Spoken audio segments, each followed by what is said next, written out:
Can't hear the sound, Chris. What are you talking about, mate?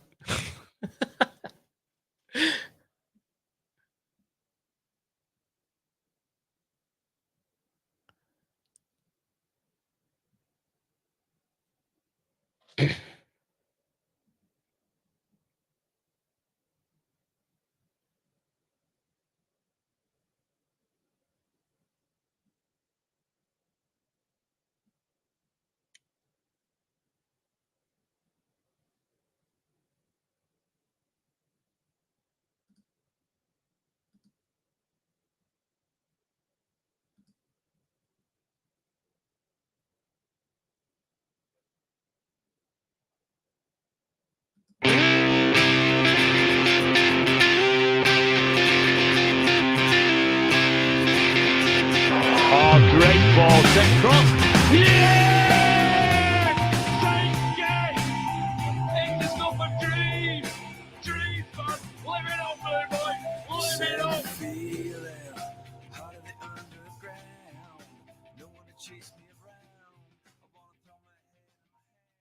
Yes, good evening, everyone. Welcome to Thursday Night Live. I am Mark Mulv of Noisy Neighbors podcast. This is your every Thursday night live stream for all things Man City, all the latest news, match reactions, previews of the weekend's games. I am delighted to be joined tonight by my mate Charlie from Shades of Blue Pod. How are you doing, mate? Doing great, Mo. Thanks for the invite. So happy to be here. Absolutely, brother. Absolutely. Love the podcast. Love all you boys. Great content. Check them out at Shades of... How's it go? At Shades of Blue US. Right. That's a Twitter account. Yeah. They're on all the podcast apps. So check them out. I think they also do videos as well. Yeah. Yeah. On the YouTube at Shades of Blue Pod. So just check us out and, see our beautiful faces. That's right. They are some beautiful faces. Indeed. Indeed. Yes. Chris. Chris says, cheers, Chris. Hashtag Shady Guy. Nice one, mate. Tyler's claiming this is a G-Bob to have Charlie on the show. I think it is a great bit of business to have Charlie on the show. Hi, City Slacker. Hello, Mohammed. How we doing, mate? Yeah. Kevin Boyle's in the chat. Good to see everybody. All right. So loads going on in for our beloved Manchester City. We had a Champions League game midweek. Pulled one out of the hat there, and then we've also got a game against Wolves on Saturday morning. It's the early one. So want to say what's up to Muritha. How are you? Hope you're all right. Thanks for watching tonight. Brent Littlefield, greetings from Uranus. Thank you, mate. He's 47 years old, that guy. Paul wants to talk about Jack Grealish. We will certainly talk about Jack Grealish. Kung Fu football, says Kevin Boyle. Yep, we'll talk about him as well. Appreciate everybody who's in the chat. We do have a few agenda items that we're going to try to get through, but we do want to recognize you and your comments and your comedy that's going on in the chat. So don't think we're not seeing you. I will confess it's difficult to have a chat with a guest and keep up with the chat at the same time. Maybe one day we'll have like a producer and all that. But so apologies if we don't mention your comment. Just know we probably read it and had a chuckle. So what's up, Alex? And Alex saying, yeah, you can't ignore the chat, Bants. There's Bants kicking off all the time in the chat. Okay, let's get straight into it, mate. It's another come from behind victory for this team. What does that signal for you? Is it the mark of just like mentality monsters? Something to be positive about? Or is it the type of thing that could catch up to us eventually? What are you saying? So I see it as this is what champions do. Champions find a way. You know, you don't have to play your perfect match to get the 3 points. And Okay. I'm inspired by the way we always find that second gear. Yeah. If it's the players on the pitch, if it's Pep, we figure something out, and you know we normally leave with a W. Yeah, I love that. That's really positive, mate. What do you Need think? more. Let's see. We What need do you think? more. No, we need more of that across social media and you know across the content. You know, more positivity like that. That's great. Yes, I was lucky enough to have a chat with Johnny Marr this week. Uh, a big City fan. He's on tour in the States at the moment. And he said just that thing that what we're doing, all these comeback victories are turning into a little bit of a like a trademark, like something that years from now, when you think back about this side, and I suppose you could include the Mancini, Sergio Aguero comeback in that, perhaps. But certainly for the Pep Guardiola era, I think when people describe it, they'll start talking about comeback wins and coming from behind. Well, in this case, having not played very well. So yeah, yes, I did name drop him, Alex. But he made a great comment on the show. So Tarek is Tarek. Tarek is in the Tarek, chat what up, Tarek? from Shades of Blue. What's up, mate? If you My ever want to brother. see me and Tarek bantering, check out some of our old shows. Was he on the original one? I think he was the I original think he was in the Thursday first Night week. Live. Yeah. Yeah. Yeah. So check that one out. That was good. So yeah, I'm with you, mate. I think it's a sign of an impeccable mentality, and yeah, I think other teams now know, even if they get up on us, that this is Pep Guardiola's Man City. These guys could come back, So yeah, I'm really pleased to see it. So let's go a step further, man. Let's talk about when we do get behind, and we have Okay. to come back. The end of last season, we did it in the last game to win the league. We weren't playing particularly well until some subs got made. Sterling, Gundogan, yeah. We weren't playing particularly well until some subs Zinchenko. came Don't on. forget Zinchenko. Oh, of course, mate. Oh, yes. Well said. Well said. We weren't Sorry. playing particularly well until we made some subs yesterday. So what do you think of the style that we're playing this season? Pep is persisting with this sort of tucked in right back, whether it be Kyle Walker or John Stones yesterday. And we seem very reliant on Haaland up front to score the goals. Everybody else, they're chipping in here and there, but like certainly the wingers aren't really scoring much. So yeah, what are your thoughts on the style? So more backwards with Haaland. I think right now I saw a stat he has equaled the number of goals of every other player in the club, which is incredible. That's wild to think of. Knowing how much we like spread the wealth, in years past. But I feel like Pep, his tactics are not allowing players to perform in their best, right? So Mahrez, we know he performs with an overlapping right back because he's so good cutting on his left. If you don't have that person coming, you really isolate him because he's inverted. So him getting to the byline isn't helpful. He's not Sterling. And then you flip it to the left, you see the same thing with Jack. Jack is trying to cut in the space that's occupied by Cancelo. And, so that I think it limits those two.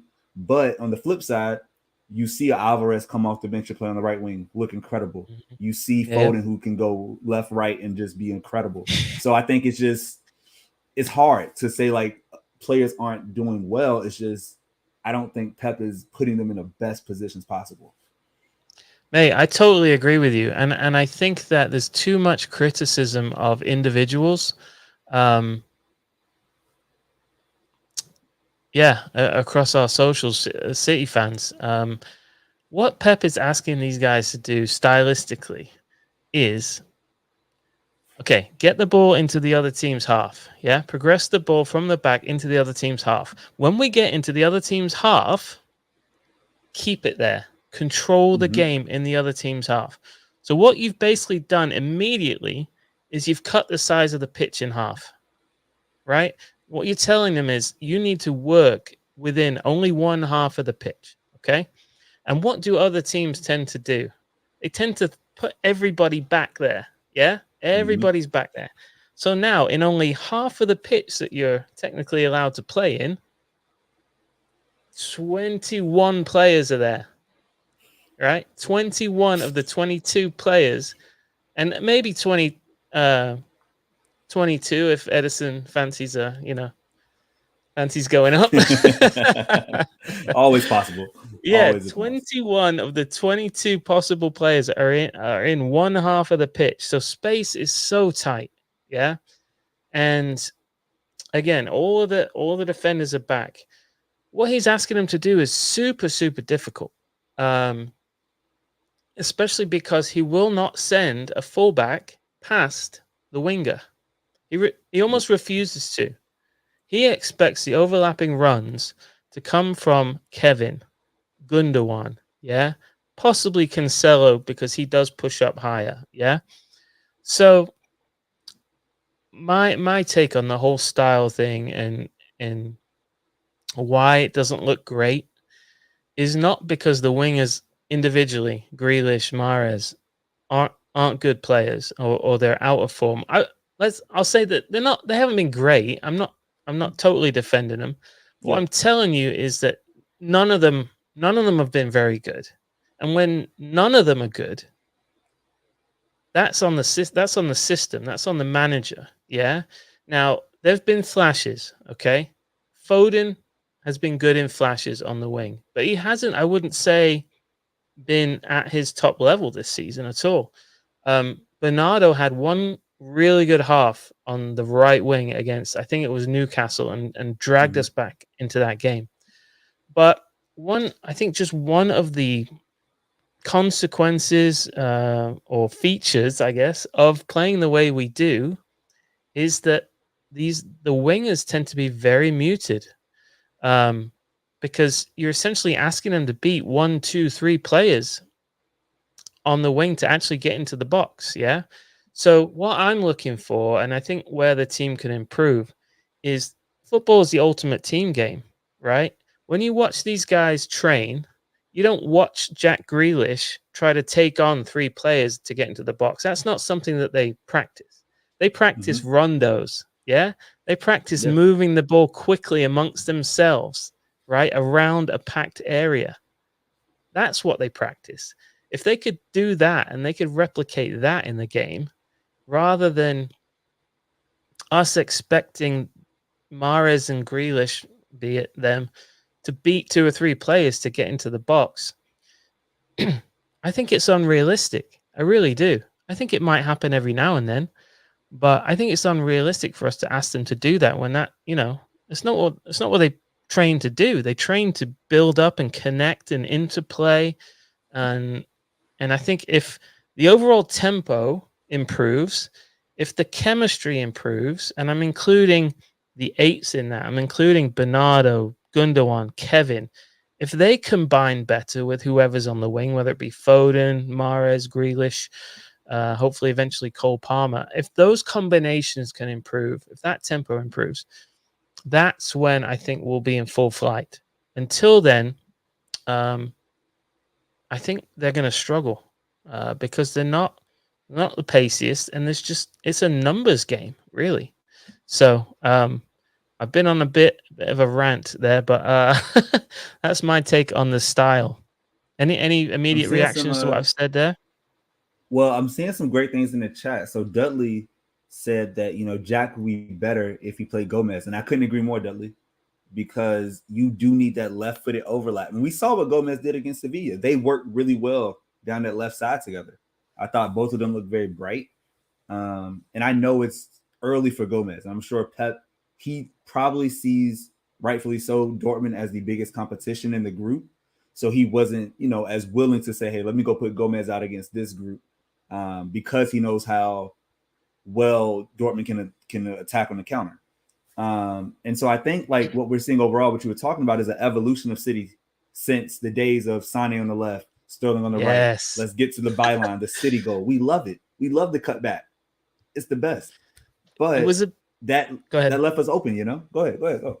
No, that season, I think we all look back and think that season was peak. Yeah, that was the pinnacle of just easy to watch, exciting football. But I think that season and the season that followed it also sort of ruined it in that teams just weren't going to let us do that anymore. You know what I mean? They all just started going back, and it's it got nullified. You have to be foolish to come out, unless you have truly technical brilliance, to say we're going to press City for 90 minutes. You can do it in spurts. You can try to attack us at the beginning of a half. Think about to Liverpool last year. But it's very hard to say we're going to commit to a press because of the technical brilliance of our 11. We want you to press us. Please press us, because our counter, you get it to Kevin in midfield, and 9 out of 10 times you're going to get a shot on goal.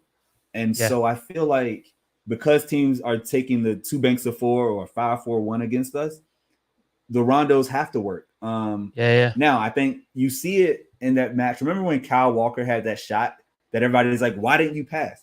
That was one of the few times he overlapped. We hadn't seen it happen, but he got there and was like, I'm not used to this anymore. I don't know what to do. Yeah. It's been years. So I think like that part is that tugging, that push and pull. Like, do you want to win 2-0 or do you want to win 4-2? That's where we are as a fan base at this point. That's a great point. So I think a lot of people, again, have unrealistic expectations for individual players because of what Pep is asking them to do. You rarely see, like, overlapping fullbacks in football is like a really common thing. Everybody knows everybody plays FIFA, everybody knows that's a thing, right? That teams use. So why doesn't Pep Guardiola use it? It must be for a reason, right? So I don't know exactly what it is. I suspect it's because he thinks he loses control if he sends them forward and we turn over the ball, because he's very concerned about the counterattack, right? So I think that's the reason he doesn't send them overlapping. But people still expect, like somebody in the chat wants Gomez for the overlap, right? And I get it. That makes total sense to us because that's a very common tactic. But I don't think Pep wants them to do it. I honestly don't. Otherwise, they would. They would. I think he wants the overlaps coming from Kevin and Gundogan, from the 8s. And he wants them to find Erling Haaland. Because Erling is the only one, really, in the squad that's got the sort of pace to get in behind even a very deep defense. Yeah, he's got that quick. He's very smart. He's never offside. He can close the gap very quickly behind even a deep defense where, without Sterling, without Sané, that's really not an option anymore on the wings. So, yeah, I would just like us to be a bit more courageous in the attacking third in terms of linking up with each other. And I think that will take some time, but I think they're good enough to do it. And in the meantime, Haaland is kind of, he's taking most of his chances and he's sort of carrying us through maybe not so great form from some of the other players, which is really nice. Yeah, if you can have not so great form, which we all see, and still only have dropped have 2 draws in the league, haven't lost it at all. To be unbeaten, and we are like saying, hey, no form, I think the sky's the limit because you have time for these guys to come back. We forget Jack was hurt. He missed a few weeks. He's coming back.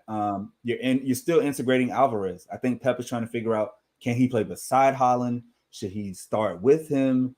Should he be the number 9? Like, there's so many things to figure out. And what are we, 10 matches into a 55 match season? So it's like it's really early days, but yeah. Having said that, on the topic of Jack Grealish, yeah, he's been here a year and a few games. I was willing to give him his first year, without judgment, and particularly the forward players. It seems it takes them some time to get used to playing for Pep. I'm not saying Grealish is playing great. I'm saying he's a lot of it is probably him doing what he's told, right? A lot of people are remembering him at Villa and all of those highlights. Completely different style, completely different defending against him, right? A lot of his stuff was on the counter-attack. We never counter-attack. The adjustment that you're asking from a player like that is massive. So I would expect him to keep improving, and he hasn't lit the world on fire yet, but I think he's talented enough to progress. Yeah, I feel like we know stats are goals and assists. Goal involvements are king, right? But there's a reason why I think Pep is always complimentary of Grealish. Like I think once you got to the spring, latter half of the season, Grealish is doing, like you said, he's following instructions to a T.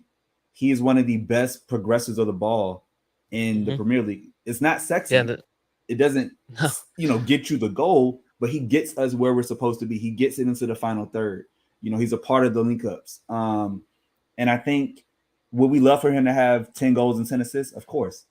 But the price tag is the worst part. It's not him, the player. It's the fact that the fee was 100 mil. And once you put 100 million sticker on somebody, you're supposed to be Neymar. You're supposed to be Mbappe or Messi. And that's just not how you can play in our system. 100%, mate. And I think sometimes as City fans, we're a bit too concerned about what other fans think, like rival fans, because that's the first stick that they'll beat you with after they tell you you've never won a Champions League, right? They'll tell you that Jack Grealish is a flop, right? And 100, and they'll tell you the price tag. Like, I think why do we give a shit? Do you know what I mean? Like, we're still winning. We're winning. Jack Grealish is a Premier League champion. Do you know what I mean? Like, he's contributing to trophies. So I'm sure he's pretty happy. He's probably not thrilled with his form. And that's a good thing, because that means he's going to try and improve. Maybe he's even trying too hard. I don't know. Some people have claimed he's probably trying too hard, but those people are expecting him to dance past 2, 3, 4 players in a cramped penalty box and score or assist even. I think your expectations are too high. And he does need to be better, but I think you're asking a bit much at this point based on the way we play. What in the chat, Chris Hernandez said, Pep played Sterling through his slumps because he did everything else. And Grealish hasn't proven he can do everything else yet. And I think a lot of that is the defensive side. I would disagree with that. Okay. Yeah, I would disagree. I watched him yesterday. He was running his ass off, as opposed to maybe a Mahrez, who looks a bit lethargic on when he's defending. So Mahrez is a different story, I think. Well, I think he's out of form, and it might. I hate to say it, but he did just sign a new deal, and I said this on the midweek pod. He might just have that I just signed a deal attitude. Like, he's pretty comfortable, So I think he needs to up his effort level, Mahrez. But I think they'll both come good. I really do. It's just they're playing in a style, in a system that mutes their talents. I think there are enough. They just have to find a way out of it. Yeah, there are enough competitions and matches to go around where if we want to win all the trophies, and who doesn't want a quad? We want the quadruple. So the FA Cup matters. That big tie against Chelsea is coming up. when we get to the Carabao Cup or vice versa. You know, like those cups, you need every player to be ready, and so everybody's going to do their part, and it's just a matter of time for me. Love it. So let's go through the chat a bit. Chris Hernandez loves the positive vibes. Confidence is building in the team and the fans. Yes, Chris. Alex agrees that champs find the dub. He's agreeing with you there, mate. Let's see. What else we got? There's some comments about Alvarez in the chat, and we'll talk about him in a minute. Yeah, Alex agreeing that the wing play is lacking. Yeah, that's sort of my main gripe at the moment. Let's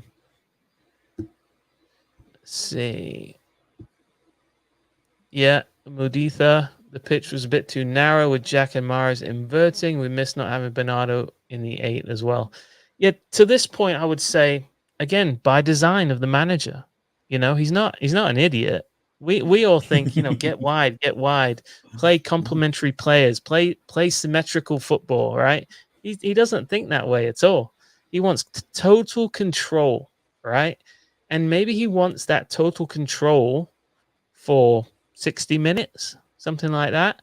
And then he brings the shaggers on. You know what I'm saying? Alvarez, Foden, right? Who else came on? Bernardo.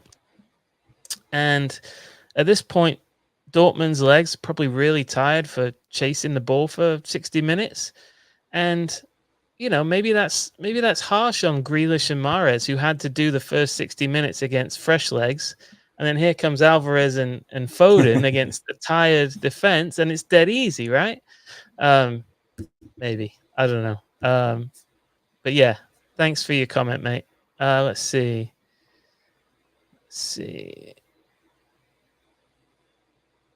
Oh, okay. There's sort of along the lines of what I was just saying from City Slacker. He tinkers with new solutions in the first half, and then chaos ball in the second half. So let's see. Let's keep going. Okay. Yep. Chris forcing the ball to Haaland. Pep agrees he wants to pass around more. Yeah, that's where I'm coming from. Let's rondo a bit more in the final third, and instead of expecting people to dance around everybody. To that point, Mo. Yeah. Have you noticed that some of our intricate play is off because instead of having a false nine that's dropping in or further in the midfield to combine with those midfield players, Haaland. I saw it recently. He is starting to come off the box, but if he's just standing up the front, you now lose that other person, the other outlet in the midfield that can give and go and then start the runs. And I feel like the more he gets involved in the build up, that's going to help everybody, because once he gets running, you can't stop him. I have to agree with you, mate. That's a really good point. And while I don't have any expectations or even care if Erling Haaland contributes in the build up, the fact that the chemistry seems to be lacking somewhat amongst the other attacking players may have a lot to do with the fact that there used to be, you know, a Gabby Jesus or a midfielder even. You know, sometimes Bernardo was false nine, Foden, Gundogan, Kevin, right? Maybe we're still adapting to like a true nine who doesn't involve themselves in the final third until they're putting the ball in the back of the net. You know what I mean? So that's actually a really good point. Maybe the link up is having to be worked on because you're missing an extra midfielder in the final third. I think that's an excellent theory, mate. Yeah, and I think I saw one play from the Dortmund match where he actually like had a link up, got the ball, and started dribbling and attacking from like deeper. And I was like, oh, this is really nice. Like, this is the full package. This is what Pep wants him to develop into, because yes, you can score the goals, you dominate the box. But if you come out a few yards, you come out 10 yards, now it just opens up things for everyone else, you know? Yeah. Vid says Haaland has even his own teammates in awe. Yeah. But I'm concerned we're already too dependent on him. Yeah, I think that's fair. Yeah. I think that's fair. City slacker Mahrez will be so important after the World Cup. He'll be rested compared to our other wingers. Yeah. Well, that's the thing. The squad isn't that big, and people love to talk about, based on that performance, our front three should always be this guy, and this guy, right? And the fact of the matter is that there's just too many games for them, those your favorite three players, to play every game. So every player has to be good. Every player has to play. They have to get good. They have to find form. So the squad's not that big, and there's too many games. So everybody's got to contribute. Here's Steve Talon. I think Grealish is better suited as an 8, and maybe he gets a chance there next year with the uncertain futures of Gundo and Bernardo. Get a more straightforward, pacey winger, Leao, next summer. What do you think of that, Charlie? That is a dream. I'm not sure how much of reality is going to be because AC Milan wants the world for Leao. They fended off people all summer for him. That's why he's still there. They know how special he is. I do think it's a beautiful Portuguese connection. You bring him in with Dias and Cancelo, so one Portuguese leaves in Bernardo, we bring in another. I'm okay with it. Hey, everybody deserves happiness and peace. But I'm more concerned next year with bringing in Jude Bellingham. That's my guy. Like that's the heir apparent to Gundo. Like that's okay. Guy. Okay. So Leao's great, but we have forwards. I'm okay with that. Give me Jude. Love it. Love the shout for Jude Bellingham. The thing, a lot of people want the return of the pacey winger. Yeah. Mm-hmm. What I want is somebody. It's sexy. Yeah. What I want is somebody who can break down a low block. Right? Because you can change your wingers as much as you want, but what you're not going to change is how they're defended against, right? And if there's no space in behind, then being really fast does you no good. You know what I mean? So unless we decide to all of a sudden start playing in transition, letting the other team have the ball for a little bit, which I can't see Pep ever doing because he just values the control and the possession so much.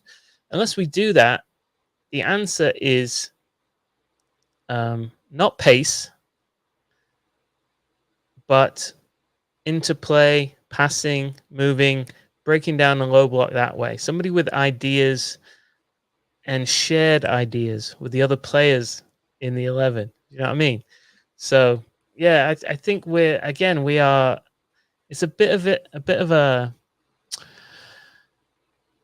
crutch. That Sane Sterling season or two, right? We keep going back to it, and it got sussed out.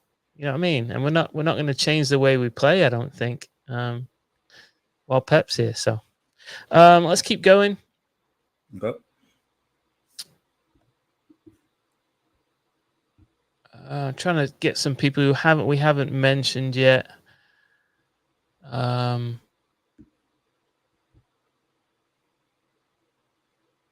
See.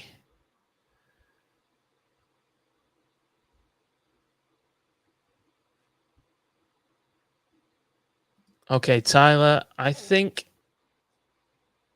I guess he means Pep doesn't want us to overlap the backs because, like you said, if we turn it over, we would get cooked on the counter. I think that's right. I would need somebody more tactical than me to tell me that, but I think that's what it is. Scarred. We remember that season, right? Where it felt like anytime we lost, it was because it was 3-on-2, and we were just like, "Oh God, here we go again," And I think that's when we saw Gundo become a double pivot, and that was Pep's reaction to that rough start. Was like, "Hey, we're just gonna sit back a little bit," and really, that's when you saw control start.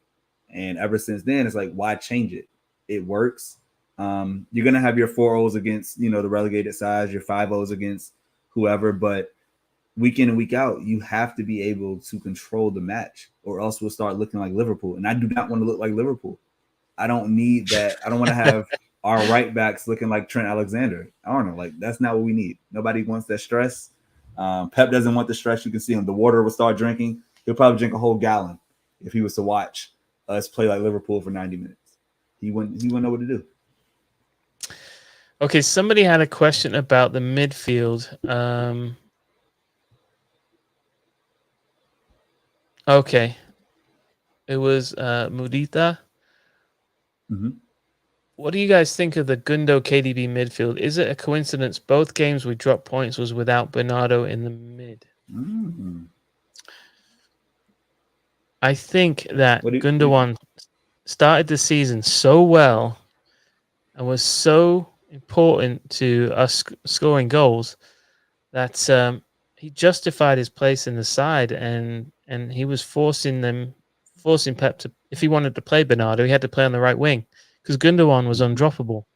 I would say it's dropped a little bit since then for Gundo, but I don't think it's like me and Joey always say on the show. We like Bernardo against more expansive teams. We like Bernardo and KDB against like your Liverpools. Yeah, a lot of your Champions League games where the opposition is going to play a more open game. Just because of the dynamism of Bernardo, he gets around so much and he can help Rodri cover ground in the midfield. We like Gundogan against low blocks because of his goal scoring ability, and I think he's a bit more technical with his passing, whereas Bernardo's more of a dribbler. You know what I mean? So that thing that I'm begging for us to do, the quick tempo into play, Rondo style penetration, that's Gundogan. Yeah. So yeah, I just think it depends who we're playing against, mate. I don't think it's necessary that those two aren't a good combination. What do you think? I like you said, it's going to that lineup dictates the pace Pep wants to play. If you watch enough City matches, once you see that on the lineup sheet, it's like, okay, we know we're not going to be expansive. We're not going to, and it even affects the defense because Gundo doesn't run as well as Bernardo. You can't press as hard. Yeah. Bernardo is probably our only true box-to-box midfielder right now. And when he does come off the pitch, like you said, it's going to be 21 out of the 22 players, one half of the pitch, and hopefully we can manufacture some chances and get a goal. And I'm okay with that because to be open on the counter, I think it's demoralizing. It's demoralizing to have so much possession of the ball. That's what happens against Spurs all the time, right? We have it, and then Son and Kane do what they do, and it sucks. And I hate watching it. And I'm so happy that game was skipped. R.I.P. to Queen, but I'm happy that game was skipped because it's terrible every time. Amazing tribute, mate. Amazing tribute. Josh Meyer, thanks for your comment, mate. The reason we've picked Liverpool to the title the last few times is because we can break down the low block where Liverpool needs space to score. I totally agree with that, mate. Totally agree. Yeah, great comment.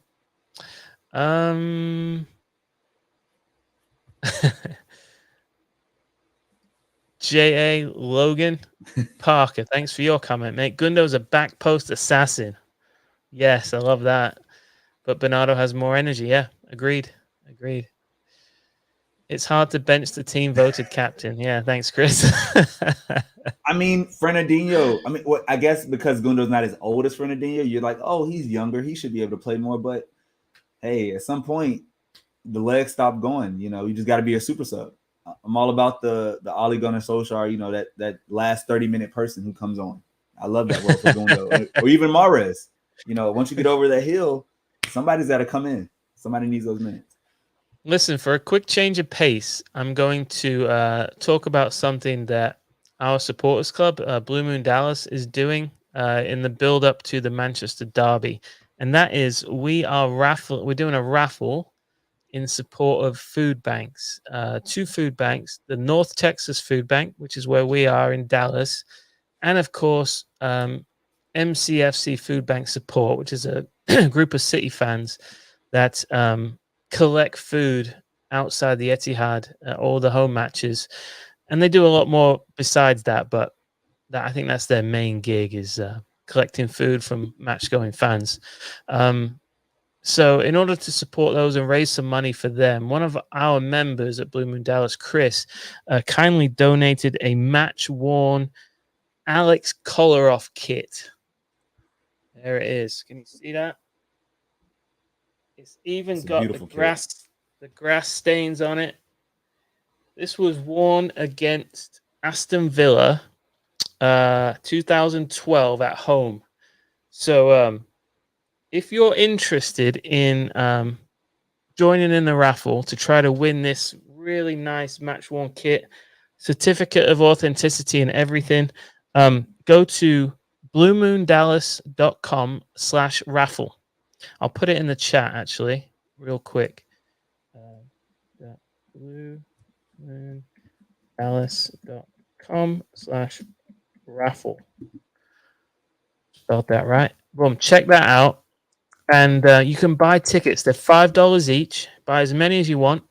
And we'll put you in the raffle to win this color off kit. It's not signed, but it is match worn. Guaranteed match worn by Alex himself. So, yeah, thank you. Just trying to do a little bit to raise some money for the food banks. All right. So, what I want to talk about now is Erling Haaland. And I'm excited to hear your opinions on this guy and also the chat's opinion. So, what were your expectations for this guy when he came in? And did you see him having this kind of output so quickly?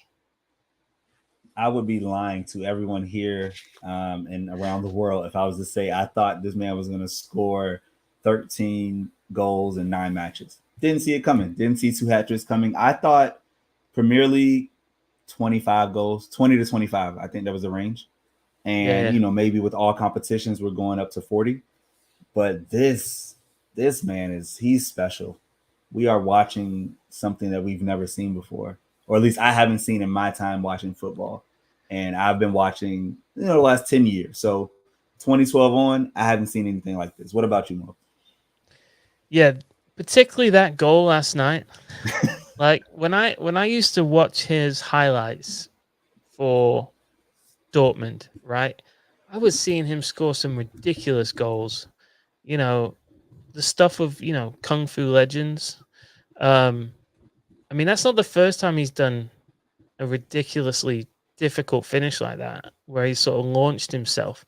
I just seem to remember him scoring goals like that all the time. And I just thought, this guy's an absolute monster, like a freak. He's just a born goal scorer. And I thought, well, is this some sort of farmers league or what's going on here?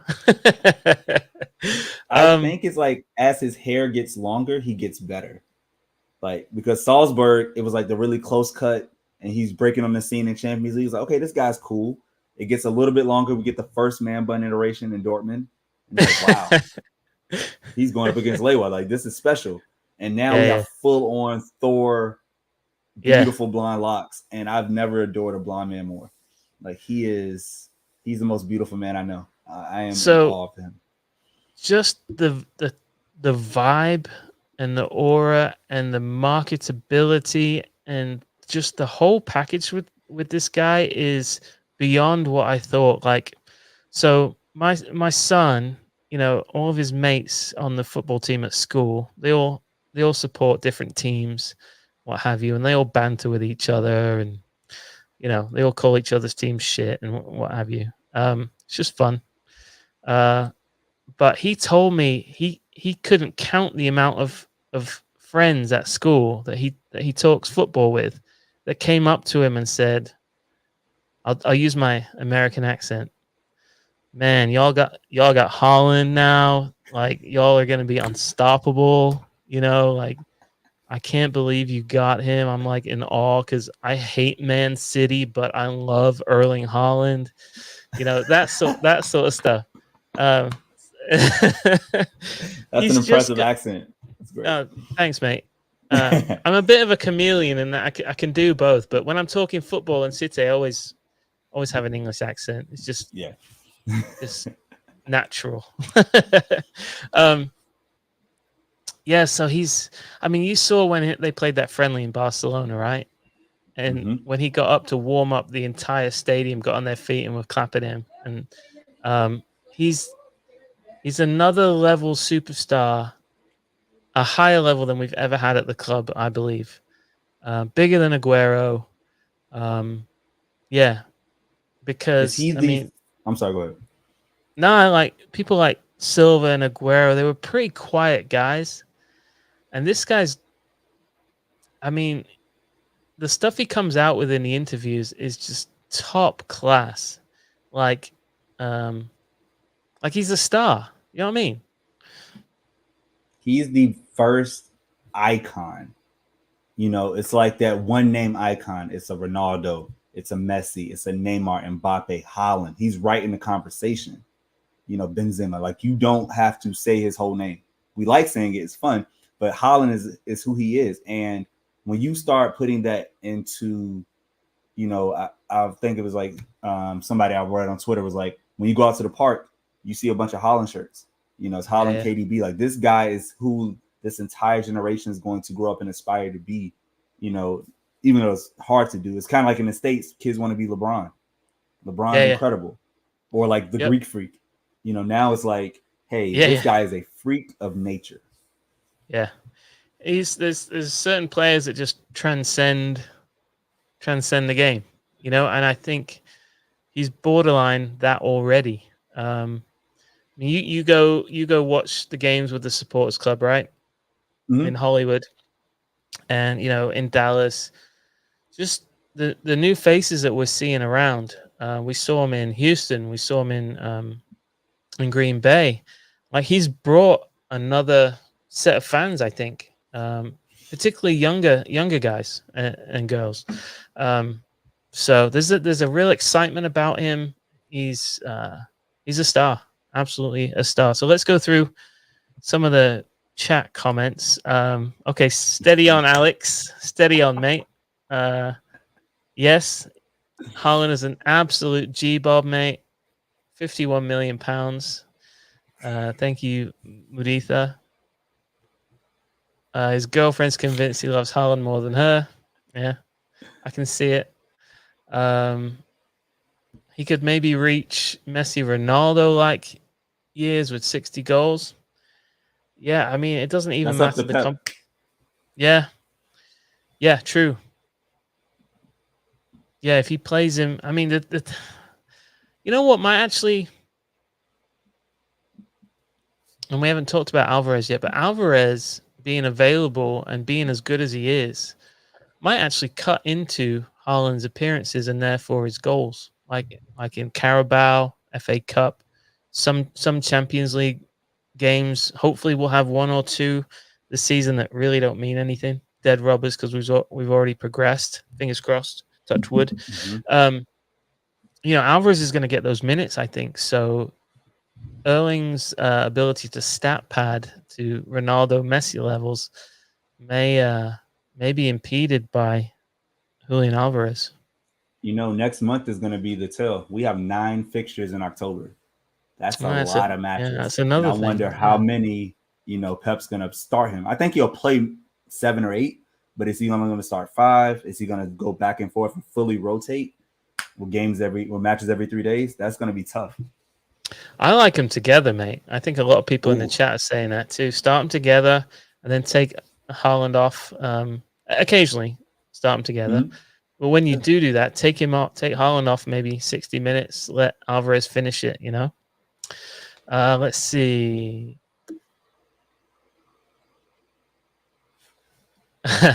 Okay, so this is in reaction to Haaland. I feel like Rodri at midfield after the second goal every game. So, yeah, if you watch Haaland's goal back, Rodri is just loving it at midfield with his celebration. Yeah, we all feel the same, mate. That was an incredible goal last night.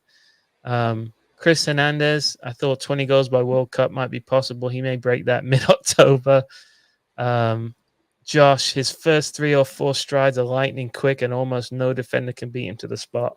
That is something that I guess the closest we've had is probably Aguero, in that the timing of his runs was immaculate. But he was quick, but he was quick over maybe shorter distances, whereas Haaland can get anywhere faster than anybody.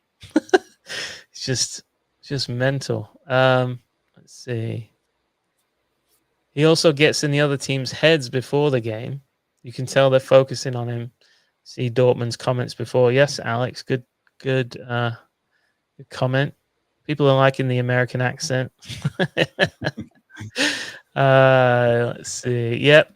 J.A. Logan, Parker. Like I said, the stuff he comes out with in the press conferences is hysterical. He shut down an entire narrative in this one comment. It's my dream to have 5 touches and 5 goals. To all you people, to all you people counting his touches, he says he doesn't give a shit. He just, if he only touches it 5 times and it's 5 goals, that's his dream. The Stones interview with him last night. That's the one. Yeah, so loads of comments about Haaland in the chat. Dudley's here saying Sky Sports saying he could get 102 goals. Okay, yeah, if you project mathematically his scoring rate out, but let's be chill on that, tranquilo, yeah, because that's the next thing they're gonna do, Charlie. Right? They're gonna set him up to fall. Yeah, they're gonna talk about he's gonna get all this, and then when he doesn't, boom, So I think there's a lot of only has 15 goals before the World Cup break. People are going to think of it as a failure because he started so hot. But it's like, that's okay. It's 15. He's scoring a goal a match. Like, that's the idea. The record's 32 in 30.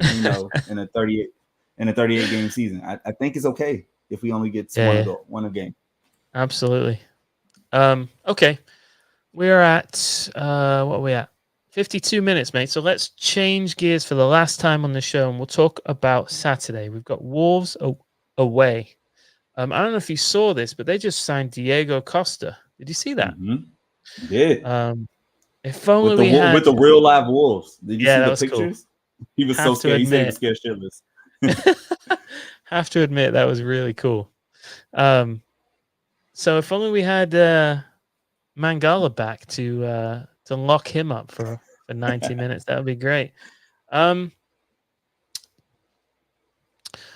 Let's talk about the approach to Saturday morning, mate. Maybe we can assume a few things from who played against Dortmund as to who might start this game. But before we get into who's going to play, what if anything do you think we should do stylistically differently? I'm talking about that total control, that tucked in right back, the single striker. What are you thinking, mate? I'm thinking this is a match for Gomez on the left and Cancelo on the right. Okay. Because Wolves will definitely sit back. So it's like, hey, let's give more options. And I hope that's what Pep does. What about you? Yeah, I tend to agree. In some of my group chats, one in particular, we're having this constant back and forth between like where City should be on a spectrum of like really controlled possession, right, and just trying to chip away and wear down the defense, versus more of the chaos. Sorry, so you can see more of the chaos side, more of the let the team have the ball and maybe try to play in transition, play more courageous. So like on this end of the spectrum, you've got chaos and courage, right? This end, you've got control and possession, right? Control and possession is how I would describe the first 60 minutes of last night, where you sacrifice like maybe creatively. You don't create as many chances, but you really don't give anything up in behind you, right? And you just try to wear them down. Whereas the other side of the spectrum is you try a lot more dangerous passes. You play players on their natural side, like you talked about Gomez. Yeah, play him on his natural side. Play Cancelo on his natural side, so they can get wide and maybe provide something. But then you're taking some risks for the counterattack, right?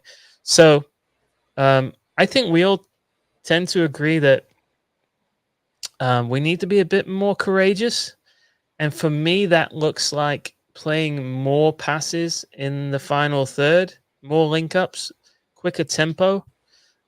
Whereas other people would say, well, I think the courage should come from players playing on their natural side, wingers on their natural side, and just bombing crosses in, yeah? Because you've got Haaland in the middle, why not? So where do you fall on that spectrum? Well, I will say the most fun I've had watching City this season was the comeback against Palace, where Pep went 3-4-3 and chaos ensued. They literally didn't know what hit them. You know, it was beautiful. But I do think that's hard to sustain for 90 minutes. So that's kind of like our ace in the hole. Like we have that if we need it, but I'm all about tranquillo. You know, if we can get one goal before halftime every match and we go in 1-0, you know the opposition has to come out. So that's what we want. We want them to get out of that low block, and now the spaces open up. We've also been really good at the quick goal. Our first goal in the first 15 to 20 minutes were almost unbeatable. And so I think Pep wants to do it methodically at the beginning to draw the opposition out. And then, like you said, you bring on the shaggers and the rest is history. I love it. You're using all our words, mate. I'm a chameleon in language. I don't have the accents, but if you notice, I go from goals. I go from games to matches, like to fiction. I try to use it all. It's all in my head. Yeah. Fantastic, mate. Gustavo's in the chat. What's up, mate? Haaland, a City legend in the making. Mate, I think it's happened. I think it's made. It's either a one-hit wonder or he's going to be the greatest City player ever. Yeah. One of the two. Unbelievable. Thanks for your comment, mate. Yeah. So, Muditha, keep drinking that Tranquillo juice and trust in Pep. I'm with you, mate. I'm with you. 100%. But I do think people need to start looking at Pep instead of blaming individual players. Please look at what he's asking them to do. If you want them to play more courageously, you got to get into Pep's head first, mate, because they're just doing what they're told. Let's see. From City Slacker, Pep's tactical style is rope-a-dope. He draws other teams in and then finds the correct counter or combination. I'm not sure that's true. That's what sometimes I would like him to do, which is let the other team have the ball, sit back, and then win it off them and then go. Yeah. But I don't think rope-a-dope doesn't strike me as like total control. And that's what I think Pep wants. Rope-a-dope is more Spurs. That's Conte. That's Mourinho. You know, they want to sit back. So to some degree, City Slacker is right in that when we're playing the ball around the back, right, we are trying to draw the other team onto us to create space. Yes. But I think what describes us better is when we get into the other team's half. Then it's definitely not rope-a-dope, right? So I think you're right. I'm not totally disagreeing with you, City Slacker, but when I think of our style, I think of more when we get into the other half, what we're like. So, yeah. I think it's also about the shot selection that Pep allows, because there are some clubs where you can hit, 20-yard shots every time you get close. But players know with Pep, if you do that, you will be subbed off or you will not play the next match because you're giving up possession for a very low, XG type of shot. And I think that goes into like, oh, these players don't just let it rip. That's why the John Stones banger was incredible. It's like, whoa, he hit it. You don't do that we don't do that. What a goal. What a goal. So let's do this. Let's wrap up with, let's get some 11s for Saturday in the chat. Give us your 11s. We will have a look at a few of them. We might not be able to get to all of them, but drop an 11 in the chat and we will react to it. And let's see what Charlie thinks is the personnel-wise we should go for. While you're doing that, I'm going to let Charlie answer this question from Paul. Charlie, do you think Bellingham suits our system? He's more of a transitional player, great on the counter-attack. Can he really replace Gundo, who's a controller and poacher? I don't think he's meant to replace Gundo as much as to replace Bernardo. And so that's what I was thinking earlier. Like the Bernardo exit now opens up a spot for that other player who is the true box-to-box midfielder that is ready to be creative and defensive. So yeah, I think that's his role. The Gundo role is like very specific. And I think it does suit more of like a Foden and that side of things. Yep. But if you want to have a Bernardo, I think that's where Jude fits. What doesn't suit a Foden though? I mean, this guy can do anything. He literally does it all.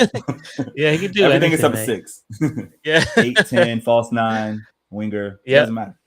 Yeah, you know when Left he wing back. plays next to the 6, he's had some of his best performances.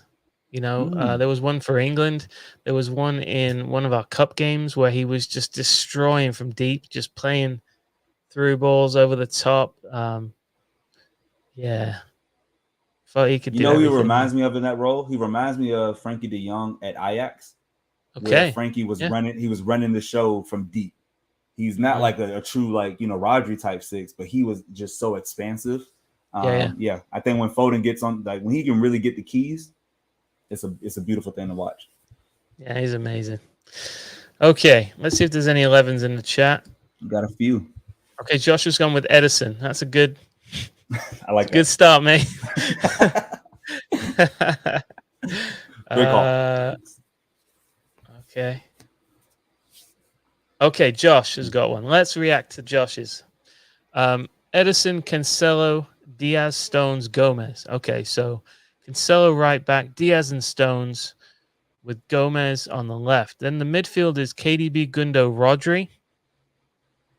Can't argue too much with that. Foden, Haaland, and Alvarez. Okay, so he's gone for mad chaos up front, which I love. The 2 strikers. Yes, so I'm interested from Josh if this is this purely Alvarez on the right, or are you doing something where he's more central with Haaland? What does that look like? Drop me comments. This is I think I would expect this from a lot of City fans after what happened midweek, considering who didn't play, Diaz, Gomez, Alvarez. So you would think that with only a short rest between Wednesday and the first game on Saturday morning, that the players that didn't play would come right in. So yeah, I'm on board with that. I can back that. So who's missing out here? So Grealish is missing out. Mahrez is missing out. Yeah, again, I can expect that from a lot of the fan base after what happened. I think the biggest miss is Bernardo. Bernardo has to start. Yeah, because he didn't start against midweek. So I see him for Gundo. I like the rest of the lineup, but I see him coming in for Gundo. But that front 3 is the dream. I think that's the one that everyone is excited to just see for a full 90 minutes. This is, it is wide, right? Because I'm assuming he's got. So both fullbacks are on their natural foot, right? Cancelo's on the right, he's right-footed. Gomez left-footed. Right, so that's width, that's wide. And then you've got Foden, who I assume Josh is putting on the left, and I assume Alvarez either more central or to the right. Natural width there. So this is, this is what we all think the answer is. And I think it is for somebody like we're playing Forest at home or something like that. Wolves away. I don't know. They're not doing that great, to be honest. They're in 14th place. They've only won 1, drawn 3, lost 2. It was that last one, right? They finally got a win. Is that right? Southampton. Okay. That was their first win of the season. Yeah. Okay. But that's Southampton. So -1 on the goal difference. They're not doing that great. So again, it's back to the whole control versus chaos spectrum. Like where do we need to be on the spectrum for Wolves away? And what I'm suggesting to you, Josh is going for chaos. So cool. Good for you. Josh has got some bollocks on him. Love it. So in response to my question, Josh says probably out on the wing, but I'm sure he'll find ways to wander inside. That goes for Alvarez. Okay, there's a shout for Phillips from Muditha. Hasn't seen a lot of minutes, has been injured. Is this the game for Phillips, Charlie? Sadly, I don't think so, only because he wasn't fit Wednesday. He wasn't even in the lineup, in the bench. So I don't see. Oh, I'm sorry. He played. My bad. He did play. I'm sorry. Totally. I was looking at the wrong match. It could be. Yeah. I mean, this would be the time to do it. And you always have Rodri as a security blanket if something goes off or if it feels wrong. Sorry, great subs, shot, right? Yeah, might as well. Why not? Let's react quickly to Paul's here. Paul's gone with Edison, Gomez, Ake, Stones, Cancelo. So right off the bat, seeing Ake's name really puts a smile on my face because the guy's been insanely good. Really, really good. So I would not be disappointed if Ake made his way into the starting 11. It looks like he's gone for the natural fullbacks as well on the natural feet. He's put Bernardo in the midfield with Rodri and Kev, and then he's thrown Mahrez a lifeline. Love Which to see could that. Work if Cancelo's on the right. I think that's when you get the best Mahrez. And maybe that's Paul's point is if you at least straighten up the natural feet of the fullbacks, maybe you can get away with an inverted winger. So hopefully we're reading your mind there, Paul. Nice, good shout, Charlie. Gustavo had an 11. He's gone with Edison, Cancelo on the right, Diaz and Akanji. There's a shout for Akanji. Okay. It's all been good. Although those are two right-footed centre backs, which Pep isn't a huge fan of unless it's Diaz and Stones, with Diaz on the left. But yeah, he's gone for the natural-footed fullbacks as well.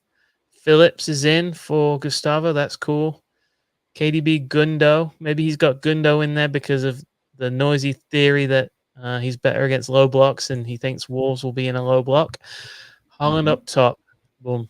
Foden left. And he's also gone with Mahrez, which is cool. So a lot of positivity around Mahrez for Wolves, which is good to see. I tell you what, mate. Let's wrap it up there, shall we? Yeah, sounds good. Let me take that comment down. So, mate, the chat has been so good, as always. Insightful, funny, just the best. So thanks to everybody who watched this. Thank you again to Charlie from Shades of Blue Pod for coming on, mate, for your debut. Brilliant. Thank you for having me. Thank you so much. Can I let off one take before I leave? Yeah, let's have it. We were talking about it before we got on. This is the hot take that you were prepping us for on Twitter. Let's go. Yeah. The floor is yours. I feel like, thank you. Real quick, 28 seconds. I think there has to be a shift in supporter mentality. You don't have to win pretty. Real Madrid has not won numerous Champions League trophies and European Cups by playing beautiful football. Just win the game. Just win the damn game. Herman Edwards once said, you play to win the game. It doesn't matter if you score 4 goals or 1 goal. Just accept winning. Be happy with that. Save that other shit for those other people, Like, enjoy the wins. They are really hard. We could be Liverpool. You could be Man U. Enjoy winning. Mate, I love that so much. I love your positive vibe, mate. You're absolutely right about Real Madrid. They played awful against us in the Champions League.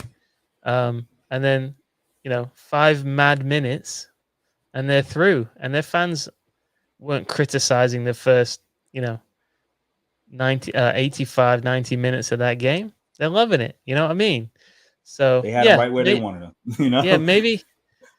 I mean, and that's exactly what we did in this last game. We came out of nowhere, showed our class, a couple of classy moments, the strike from Stones and the ball from Cancelo, the finish, ridiculous from Haaland.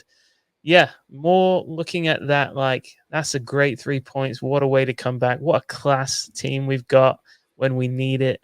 Rather than, the first 60 minutes was shit. Anyways, hi, Paul. Paul's just joined you. We're just wrapping up, mate. I'm very sorry. But as always, this will be available for review, whatever you call it, on-demand viewing. So, yeah, thanks again to Charlie, mate. Check him and the boys out at Shades of Blue Pod US. That's the Twitter account. If you do Shades of Blue... Oh, go on, Charlie. Did I get that right? Shades of Blue US. Okay. At Shades of Blue US is the Twitter account. And the podcast, Shades of Blue. All the platforms. Am I right? Every single one. Even YouTube. Maybe even Podbean. Ooh.